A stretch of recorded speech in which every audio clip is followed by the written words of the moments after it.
Okay, bismillahirrahmanirrahim. Assalamualaikum warahmatullahi wabarakatuh. Apa khabar para pelajar? Kita teruskan pembelajaran kita Sejarah Asia Tenggara bahagian B 9403 berkaitan dengan Sejarah Asia Tenggara tema 4. Okay, kita akan lihat perkembangan Republik Filipina dari tahun 1946 hingga tahun 1965. Sebab dalam tema 4 ini berkaitan dengan sejarah moden Filipina dan juga sejarah moden Thailand. Jadi teruskan bersama saya, Suka Sensei.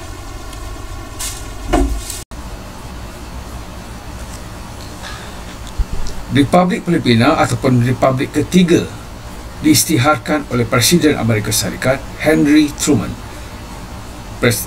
Republik Filipina dirasmikan pada 4 Julai tahun 1946 dengan Manuel Rosas sebagai Presiden yang pertama. Presiden Filipina telah banyak membuat kemajuan yang cukup besar dalam bidang politik, ekonomi dan budaya. Republik Filipina yang pertama selepas perang terdiri daripada 6 presiden, iaitu Rosas, Quirino, Magsaysay, Garcia, Macapagal dan juga Presiden Marcos. Jadi teruskan bersama saya untuk memahami perkembangan Republik Filipina, khususnya selepas Filipina mencapai kemerdekaan pada tahun 1946.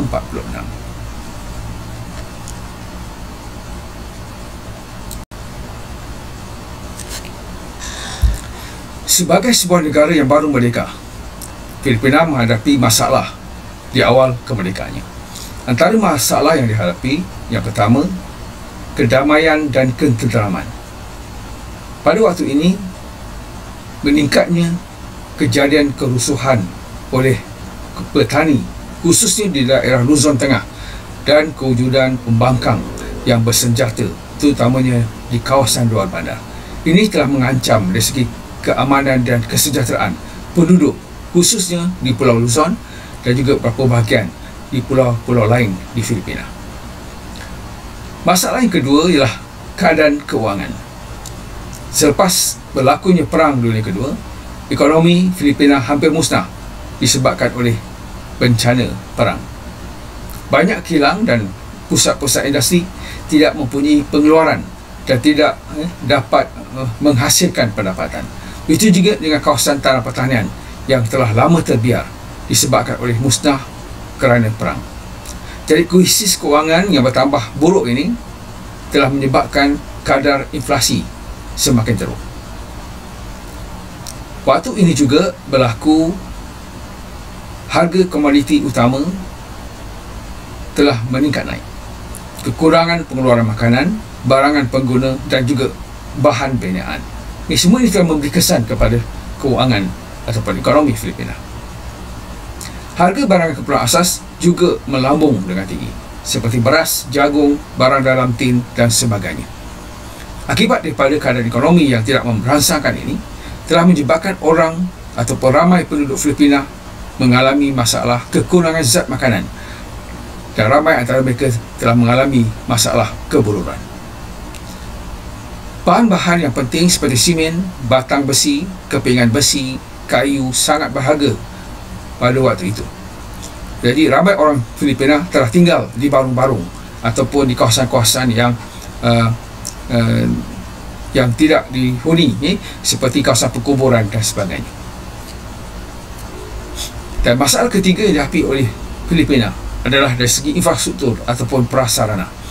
Kebanyakan sekolah, hospital, gereja, bangunan pemerintah, jalan raya dan juga jambatan musnah akibat daripada perang.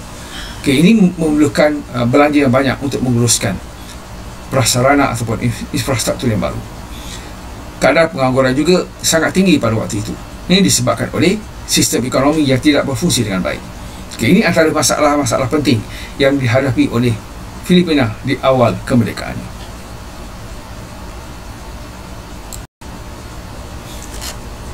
Mari kita lihat keadaan ekonomi Filipina, khususnya selepas Perang Dunia Kedua antara 1946 hingga 1949. Pertama, perjuangan untuk membina semula negara. Lebih kurang 40 bilion peso dilaburkan untuk membina semula modal fiskal. Bantuan asing mengalir sebanyak 803 juta daripada Amerika Syarikat dan ia merupakan hutang yang terpaksa ditanggung oleh kerajaan Filipina. Dana pemulihan dari Amerika Syarikat melalui Trading Rehabilitation Act juga tidak banyak membantu. Belt Trade Acta yang melarang Filipina melindungi industri baru, khususnya industri pembuatan ataupun penjualan, terutamanya produk yang mungkin bersaing dengan barangan Amerika. Jadi tiada duty import juga dikenakan barangan daripada Amerika Syarikat. Jadi akta ini telah memberi kelebihan kepada produk ataupun barangan daripada Amerika Syarikat, dan secara langsung telah melindungi produk-produk daripada Amerika Syarikat dan mengenepikan produk tempatan. Kenaikan peso ke dolar pada kadar 2 peso sama dengan 1 dolar Amerika Syarikat. Di kuota ekspor Filipina ke atas Amerika dan perdagangan bebas juga semakin meningkat. Akta Parity yang membenarkan warga Amerika Syarikat dan syarikat asing mengakses ataupun mengeksploitasi sumber jadi dan membuat operasi kepada kemudahan-kemudahan awam, maksudnya menggunakan kemudahan awam yang sedia ada. Pada tahun ini juga, pengimportan yang tinggi terutamanya barang-barang Amerika telah membanjiri negara Filipina. Ini telah mengurangkan reserve dolar Filipina dalam menyebabkan harga tempatan merosot sebanyak 50%. Ini memberikan defisit kepada imbangan pembayaran pada waktu itu. Jadi era prakawalan sebelum sekatan import dilaksanakan dan telah menyebabkan lebih kurang 300 juta untuk setiap 4 tahun semasa prakawalan. Jadi dolar dari bantuan hilang pada barangan import dan bukan untuk tujuan pembangunan. Iaitu masalah besar yang dihadapi oleh Filipina dari segi ekonomi, khususnya antara 1946 hingga tahun 1949. Ini walaupun dia mendapat bantuan sebanyak 800 juta daripada Amerika Syarikat, tapi kebanyakan bantuan itu tidak dapat digunakan untuk pembangunan negara, tapi lebih kepada untuk mengimport barangan, khususnya dari Amerika Syarikat.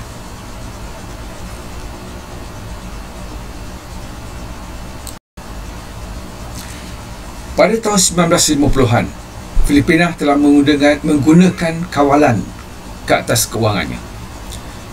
Semasa kawalan ini diaktifkan oleh Bank Pusat dan juga Kongres yang baru ditubuhkan untuk menyelamatkan ekonomi Filipina. Terdapat sistem kawalan pertukaran di mana peso disusut nilai dari RM2 1 peso sama dengan 1 dolar Amerika hingga 2.40 peso sama dengan 1 dolar Amerika. Jadi had kuantitatif ini menyebabkan pemerintah tidak menyalurkan dolar ke dalam projek-projek tersebut. Jadi industri penggantian import makmur, mencipta pekerjaan, kemahiran juga diajar pada waktu itu. Jadi dari segi outputnya pembuatan meningkat, dan pada tahun 1959 bahagiannya daripada pengeluaran kebangsaan telah meningkat 2 kali ganda. Jadi ahli perniagaan Filipina telah menuntut keutamaan dari segi dolar, iaitu sama dengan peso Filipina. Pada tahun 1962 dan seterusnya, program kawalan ini ditamatkan. Apabila kawalan ini ditamatkan, berlaku penurunan nilai peso daripada 2 peso sama dengan 1 dolar hingga 3.90 peso sama dengan 1 dolar. Jadi dari segi kesan positifnya, peluang perniagaan kewangan yang lebih luas di mana institusi kewangan telah meningkat. Pada waktu ini terdapat 22 bank baru dengan 111 cawangan dari tahun 1960 hingga tahun 1967. Ini berbanding dengan 7 bank baru pada tahun 1950-an. Jadi evolusi dalam pasar wang dan juga modal Filipina telah menyebabkan peningkatan dari segi ilmu ataupun iklim pelaburan asing. Dari segi kontranya pula, kesan negatif daripada tamatnya kawalan ini telah melambatkan sektor perindustrian. Kos import meningkat yang mengakibatkan industri menjadi lemah. Ekonomi Filipina dibanjiri dengan import walaupun harganya melambung. Akibat daripada defisit perdagangan yang kembali berlaku pada waktu ini. Ini adalah keadaan yang dihadapi oleh kerajaan Filipina sejak daripada kemerdekaan sehinggalah tahun 1960-an.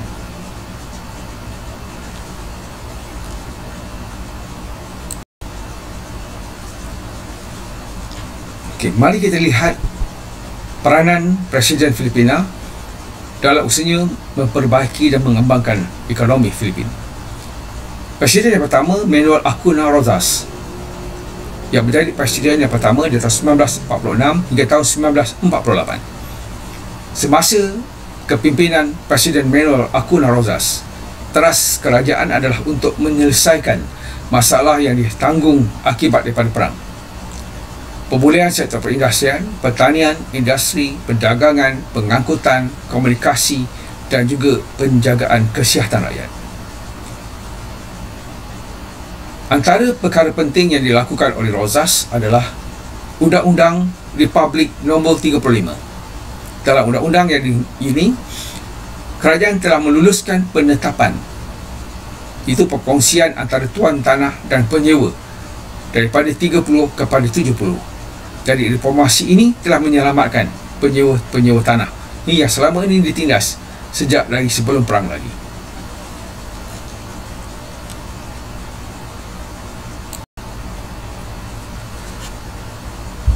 Rosas telah mendapatkan bantuan kewangan dan juga teknikal daripada pertubuhan antarabangsa. Misalnya mendapatkan bantuan daripada dana Amerika Syarikat. Dalam usaha untuk memajukan ekonomi Filipina, beliau juga melaksanakan hubungan perdagangan dengan Amerika Syarikat.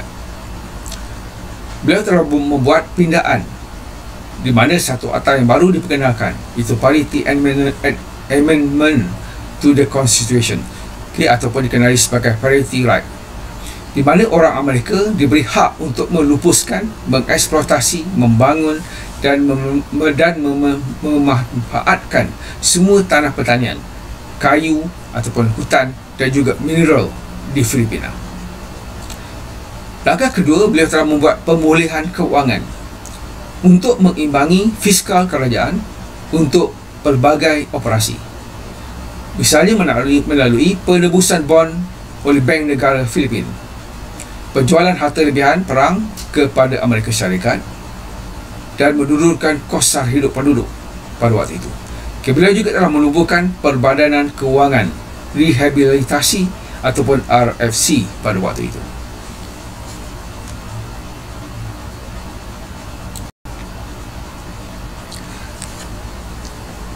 Presiden Filipina kedua ialah Elpidio Rivera Quirino, yang menjadi presiden pada tahun 1948 hingga tahun 1953. Antara pencapaian penting Quirino ialah melemahkan hak dan pemulihan keamanan serta ketenteraman di Filipina secara relatif. Kedua, pembentukan jawatankuasa tindakan presiden untuk memperbaiki keadaan sosial masyarakat ataupun PASA pada waktu itu. Kerajaan telah memberi bantuan, pinjaman dan bentuk bantuan yang lain kepada rakyat Filipina yang kurang bernasib baik.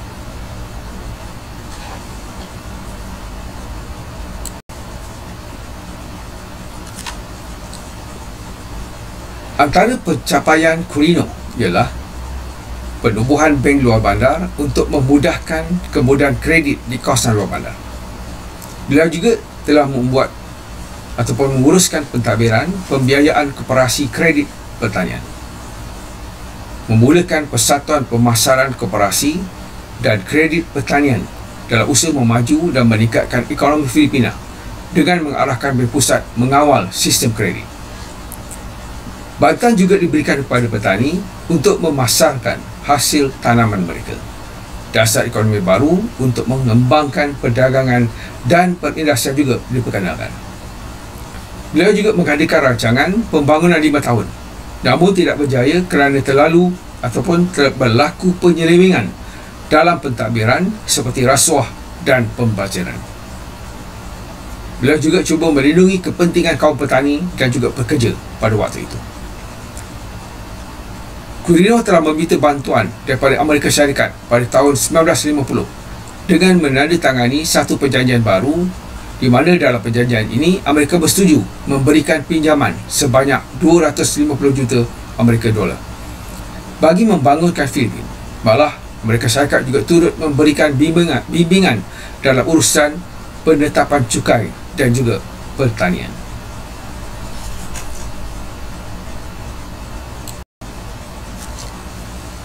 Presiden Filipina yang ketiga adalah Ramon Del Fierro Magsaysay yang menjadi presiden tahun 1953 hingga tahun 1957. Semasa Magsaysay, beliau telah meningkatkan kepercayaan rakyat terhadap tentera dan juga pemerintah. Beliau pada waktu itu merupakan juara masa kerana kepimpinannya yang karismatik. Beliau telah membuka pintu istana Malacanang kepada orang ramai untuk melihatnya. Magsaysay meninggal dunia dalam naas kapal terbang di Gunung Sibu pada 17 Mac tahun 1957.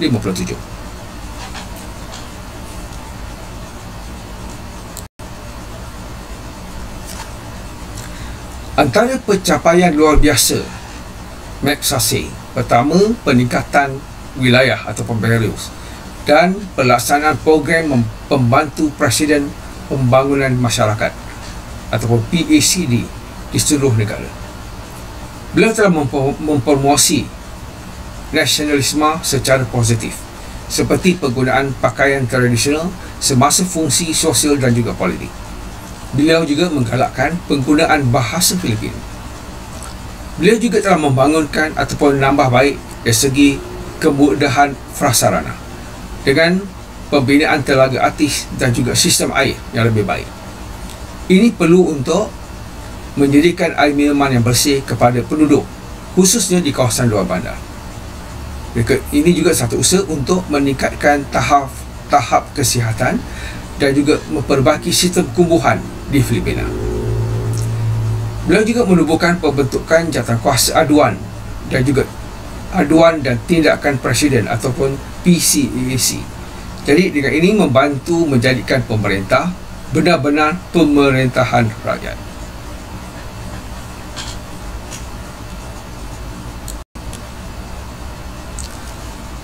Antara dasar-dasar ekonomi Magsaysay, yang pertama, beliau telah memberi perhatian khusus kepada masalah ekonomi dan kebajikan rakyat. Beliau telah memulakan rancangan 5 tahun untuk mengembangkan gerakan koperasi pertanian khususnya, mewujudkan skim kredit desa dan menyediakan kemudahan infrastruktur dalam kawasan yang menyumbang kepada perkembangan ekonomi Filipina.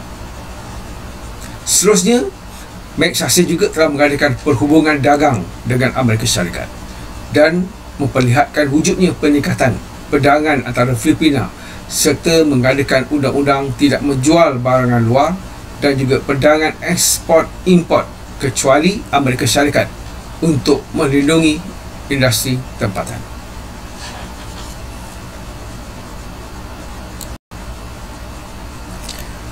Presiden Filipina yang keempat adalah Carlos Polistico Garcia yang menjadi presiden pada tahun 1957 sehingga tahun 1961. Antara pencapaiannya yang terkenal adalah mempromosikan kemerdekaan. Kedua, ekonomi melalui penggunaan dasar pertama Filipina. Dan yang ketiga, mengutamakan komuniti peniaga Filipina berbanding dengan pelabur asing.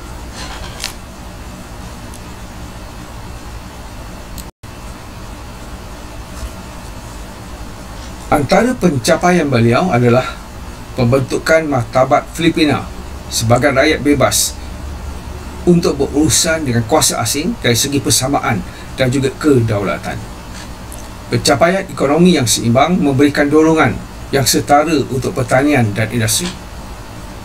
Beliau telah mempromosi keadilan sosial dan kesejahteraan umum rakyat, terutamanya masyarakat, dari segi kebangkitan semula budaya Filipina, menggalakkan sejarawan Filipina untuk melakukan penyelidikan intensif dalam seni Filipina.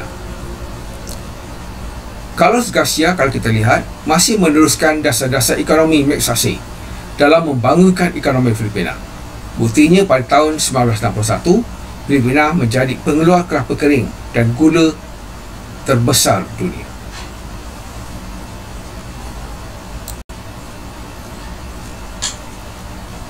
Presiden Filipina kelima yang kita lihat ialah Diosdado Pangan Macapagal yang menjadi presiden Filipina pada tahun 1961 hingga tahun 1965. Beliau merupakan presiden yang paling diingati ini sebagai seorang yang berintegriti, bermoral dan seorang intelektual. Dedikasi beliau terhadap perkhidmatan awam dan membantu melonjakkan ekonomi Filipina pada awal tahun 1960-an ke kedudukan kedua setelah Jepun.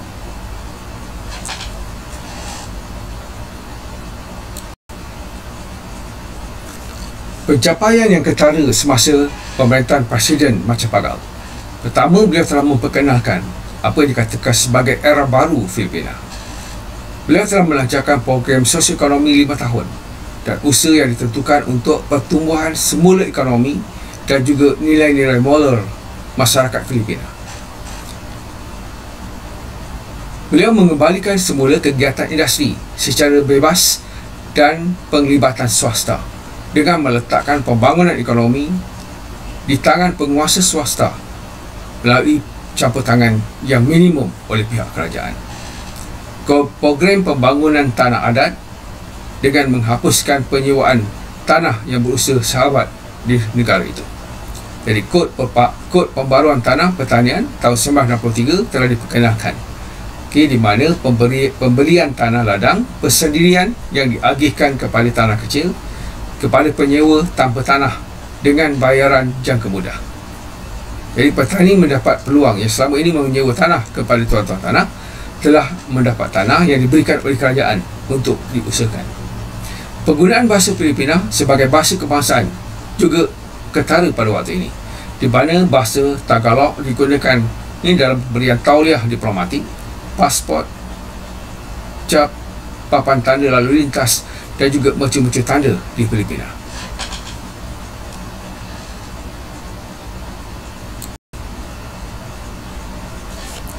Semasa pemerintahan Presiden Macapagal, beliau dikenal sebagai pemacu anti rasuah dalam usaha beliau untuk membersihkan kerajaan daripada rasuah. Beliau secara terbuka telah bertengkar dengan ahli perniagaan Filipina seperti Fernando dan Eugenio Lopez yang mempunyai kepentingan dalam beberapa perniagaan besar di negara Filipina pada waktu itu. Pentadbirannya sentiasa menyindir saudara-saudara itu sebagai Stonehill Filipina yang membangun dan mempertahankan kerajaan perniagaan melalui kekuatan politik, termasuk ahli politik yang korup dan juga pegawai awam yang lain. Pada pilihan raya tahun 1965, Lopez telah memberi sokongan kepada saingan Macapagal, iaitu Ferdinand Marcos, dengan Ferdinand Lopez sebagai calon pasangan Marcos pada waktu itu. Antara perubahan lain yang dibuat oleh Macapagal adalah menukar tarikh hari kemerdekaan daripada 4 Julai kepada 12 Jun.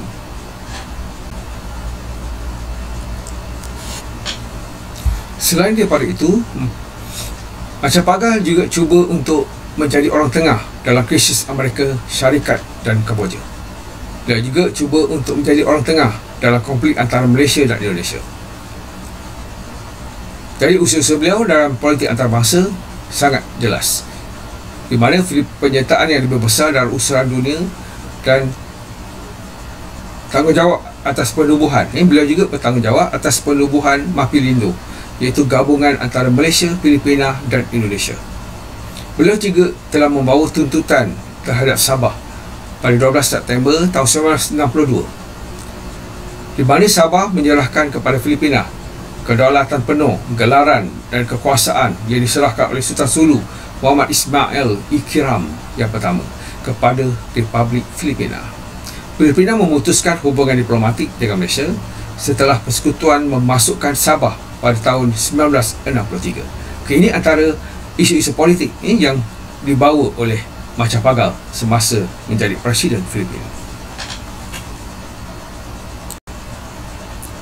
Mari kita lihat dasar-dasar ekonomi semasa Macapagal. Pertama, sektor pertanian seperti kelapa kering, tanaman tebu, abaka, tembakau dan nenas sebagai hasil ekspor utama. Macapagal juga memajukan bidang industri seperti industri ringan, pembungkusan dan pemasangan. Dalam masa yang sama juga, industri besi dan keluli dimajukan. Malahan kerajaan Macapagal juga telah mengasingkan industri gula dan kelapa melalui penubuhan lembaga kelapa Filipina. Berikutan kedua-dua industri ini merupakan penyumbang utama kepada hasil ekspor Filipina pada waktu itu.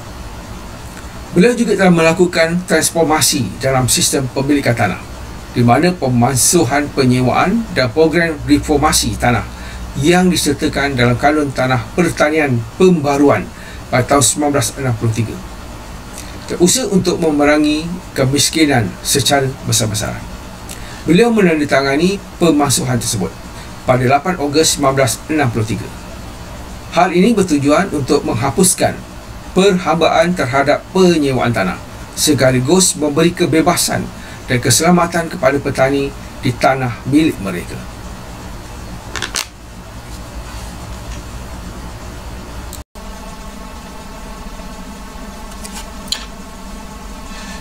Dasar-dasar ekonomi Macapagal seterusnya adalah beliau juga mengawal mata wang dengan menghapuskan kawalan pertukaran mata wang dan membenarkan peso Filipina diapungkan dalam pasaran pertukaran mata wang percuma. Peso telah menurunkan nilai daripada 2.64 peso kepada dolar Amerika Syarikat dan stabil pada 3.80 peso kepada dolar dengan disokong dana 300,000 daripada tabung kewangan antarabangsa.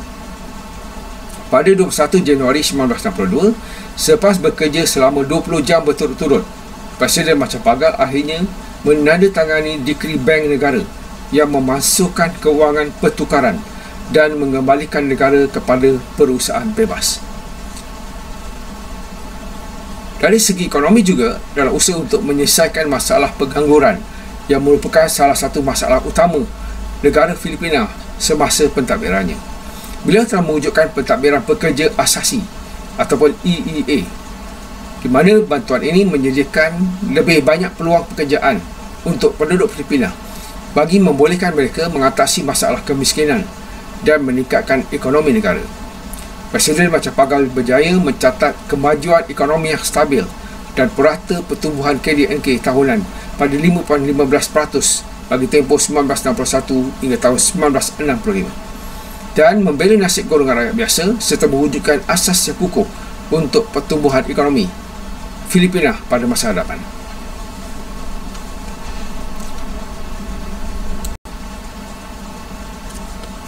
Kesimpulannya, para pelajar, kalau kita lihat perkembangan Republik Filipina antara tahun 1946 hingga tahun 1965, di mana Filipina berada di bawah 5 orang presiden, yang mempunyai dasar-dasar yang jelas dari segi ekonomi dan juga politik serta sosial untuk memperbaiki keadaan masyarakat Filipina, khususnya selepas tamatnya Perang Dunia Kedua. Antara kesimpulan lain yang boleh kita buat ialah apabila mata wang diapung, kadar terapung pada tahun 1970-an, Setiausaha Kewangan Cisar Wirata mengakui bahawa kadar terapung adalah antara syarat IMF untuk memberi pinjaman yang baru. Hutang Filipina pada waktu itu mencecah 1 bilion. Pinjaman yang belum dibayar harus dibayar dengan kadar yang jauh lebih tinggi. Beberapa projek perindustrian seperti Iligan Steel, Elizalde Steel Rolling Mills terpaksa dibatalkan. Jadi kajian ekonomi Timur Jauh juga pada waktu itu menyatakan bahawa ketika sebuah negara sedang mengalami krisis politik seperti Filipina, jadi kadar pertukaran yang berkembang tidak masuk akal pada waktu itu. Jadi pada tahun 1973, Biro Pelaburan telah menyingkirkan industri berat dari rancangan keutamaan dan memberi penekanan kepada industri berasaskan intensif buruh dan juga berorientasikan ekspor. Itulah antara perubahan ini yang dibuat oleh pemimpin Filipina selepas itu. Apabila Presiden Filipina selepas 5 orang presiden ini, itu selepas Macapagal, adalah Ferdinand Marcos. Jadi kita jumpa lagi di PDP yang lain. Selamat maju jaya, teruskan belajar. Bersedialah untuk menghadapi peperiksaan. Semoga anda berjaya. Terima kasih.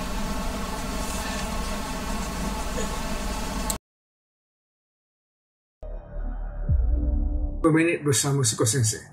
Hari ini kita akan berbincangkan tentang transformasi masyarakat dari segi ekonomi. Perkara penting yang berlaku apabila British meletakkan kuasanya di tanah